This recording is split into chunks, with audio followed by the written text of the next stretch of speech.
Hey guys, and welcome to day 5 of our handmade Christmas challenge. So I'm really excited. Today we're going to be diving into how to adapt your own recipes to make gifts in a mason jar so you can make your own do-it-yourself mixes. I've got some of my own that I'm going to give to you, and then we're going to be talking about ways to take your different homemade goodies that you've made and some different ways that you can kind of package those together to create your own handmade gift baskets for people. So one of the things that we can make fairly easily is you can adapt pretty much any recipe to make it up and make your own homemade from scratch mix and put it in a mason jar. So one of the great things about having it in the mason jar for gift giving is, one, everything looks better and tastes better when it comes from a mason jar. Can I get an amen?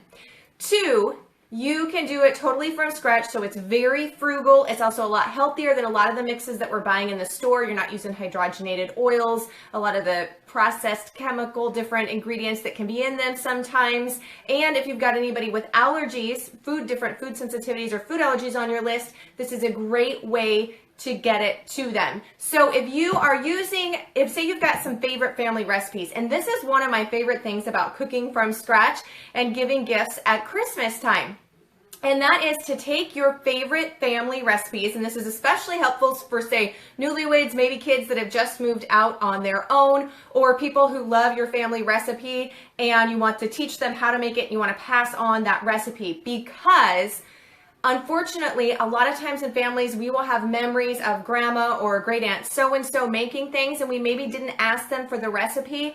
And then when they pass away, we don't have access to get that recipe anymore. So I actually think recipes are really important for us to pass down to one another. I love to get my family's recipes. In fact, I've got over 100 of them in this new book alone. But it's really important to preserve your own family's recipes and the stories that go with them. To me, recipes are kind of like a kinship to the past for the person that we got it from and the family members that we remember, then those we're sharing it with it now, and then those that are going to come in the future. I've actually got some of my great-grandmother's recipes, and she died before I was ever born, but when I make her recipes, I feel a special kinship, so it's really special. So start thinking about your favorite family recipes and ways that you can make them into mixes. And then it's also really handy when you're really super busy. They're already pre-done for you. You just have to add the wet ingredients. So that's how you go about adapting any recipe, is you're going to take the dry ingredients and you're going to put them all together in the jar. Now this one is actually a chocolate cake recipe and it's all mixed up together. You can also do layering. You can just layer the ingredients in there. Wide mouth mason jars work the best because they're easier to put the ingredients in, especially if you have to stuff anything inside the jar. And then they're also just easier when you're dumping ingredients out. You can use the narrow mouth, but wide mouth usually works a little bit easier and a little bit better. So you're going to put all of your dry ingredients into your jar, right? But then, and of course you can decorate it up super cute. You can hot glue a ribbon on there. This is just a little jingle bell with some jute twine. This is some sparkly ribbon. Or this is a cinnamon salt dough ornament and just some ribbon. And the cinnamon salt dough ornament is in our Homespun Holiday chapter in Handmade, the new book, which I'm going to be telling you more about that later if you already haven't heard about it. But you can do lots of fun little things to just kind of dress up the jar. Really easy. But after you've made your mix, then you need to include the instructions on adding whatever the wet ingredients are to actually make the recipe, and then the baking instructions. So to get you started, if you did not get your day 5 email yet, in there is a link to a download. And so we have made up these really cute little ones. So you can make 4 different recipes, and then you just cut these out and attach it. They just hang really cute if you get them cut out, which I did not get them cut out yet. We just got them finished actually about an hour ago. And you can attach these to the jar. So there is buttermilk biscuits. So if you made up any type of like apple butter or jam or jelly or anything like that, that goes great to pair it with the biscuit mix, and then you can pair it with the jelly that would go on it. Another one of my favorite ones, as I shared, is the recipe for, it's yellow cake or for birthday cake.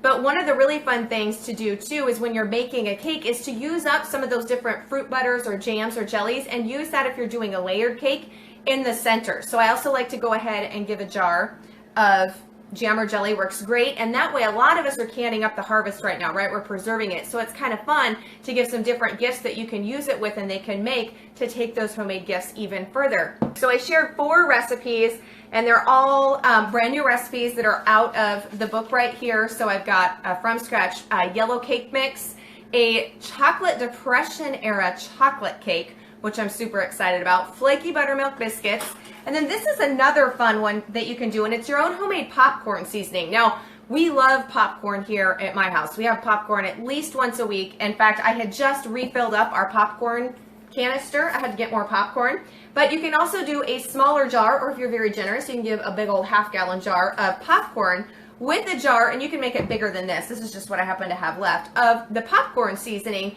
and you can give that together. And that one can also be, you can obviously, if you want to get some other gifts to go with it, movie gift certificates to the movie theater, or actually movies, so you can have movie night at home, or you can also extend an invitation. So you could give somebody the popcorn seasoning with the popcorn kernels and say, hey, you bring the popcorn, here's the stuff to make it, we're gonna have movie night at our house. So you can kind of marry some of the experiences, because I like to give experience gifts too, where we're deepening relationships.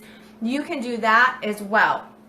So like I said, if you guys want to get your hands on these tags that are already done up for you, where you just have to attach them and have the instructions, then you can just go to melissaknorris.com/Christmas, and you'll get this. I'm going to be resending out a recap of all 5 days. So if you're just joining me, another great thing with the cake mixes to give you guys would be our jars of extract. So we started our vanilla extract about 3 days ago. That was in that lesson. So package a lot of these different things that we're making. You can do them up together and make them into these different gifts. And of course, one of the things that I love about giving the gifts in a jar is I hope that the person loves it so much that they're going to want to continue to make it.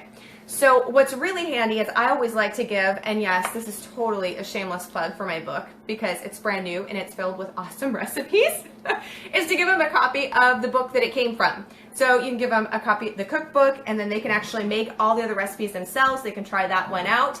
And if you want to get your paperback copy, plus you get a digital copy of the book and a ton of bonuses, including, I also like to give, I love aprons. I wear aprons all the time. So this is a handmade, it says handmade apron, right? Super cute, matches the font of the book. And we've got a 45% off coupon so that you can get this. And so that's one thing, is I will use either an apron, or I don't have any right now out sitting out, I usually do, but some tea towels, and instead of using tissue paper, I will line the gift basket or the gift bag, whatever it is I'm giving it to them in, actually line it with something usable. So a flour sack towel or an apron or a little towel like that. Or if you keep your eye out, vintage linens. I mean, you can find all kinds of really fun things to just kind of wrap it up and make the gift a little bit more personable. So guys, that is what I had for you today. Okay guys, I'm going to sign off here.